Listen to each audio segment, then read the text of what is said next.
So firstly here I am just cleaning the molds with a piece of tape to pick up any dust particles or any hair that might have fallen in it.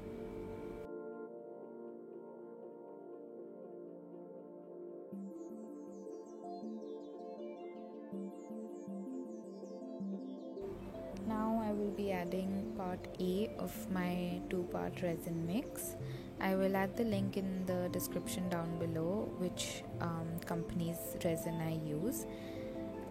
I'm using a measuring cup. You can use a weighing scale to measure your resin as well. I just find this is a cheaper option.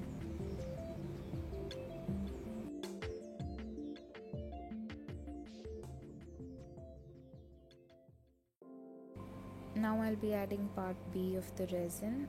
This is the hardener. Just be very careful while measuring it.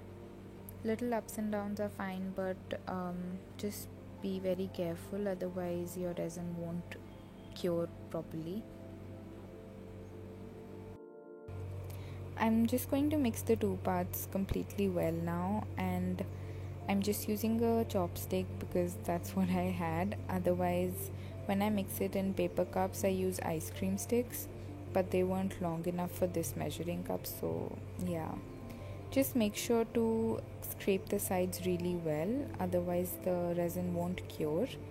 The instructions on my resin kit are to mix it for 3 minutes, so yeah.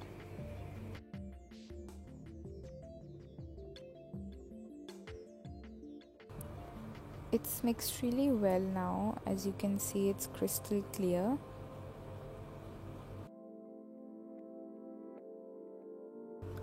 Onto the molds now. I'm just going to fill them up with clear resin. If you want to know how I made those round molds, just let me know in the comments down below. The flower mold is from Etsy. I'll put the link for that too in the description box.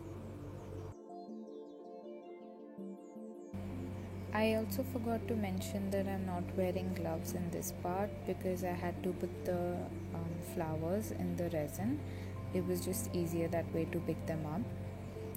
Now I'm just adding a pink rose that I had pressed in a book and some green leaves in the flower mold.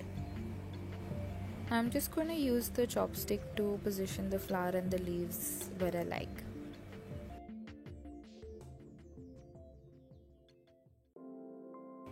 So for the second one, I'm using tiny white flowers that came with the other roses in a bouquet.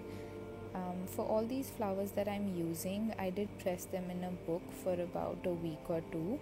You do have to do this just to ensure that the color doesn't fade away in resin. So for the third one, I'm doing gold leaf and red rose petals.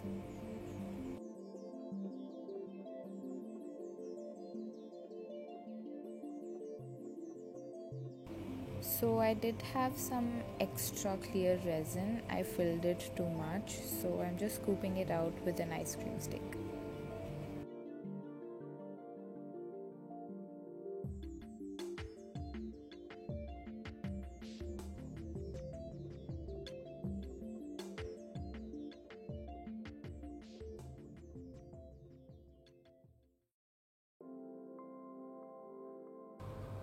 Now with the leftover clear resin that I had, I'm just going to fill up the molds till the top.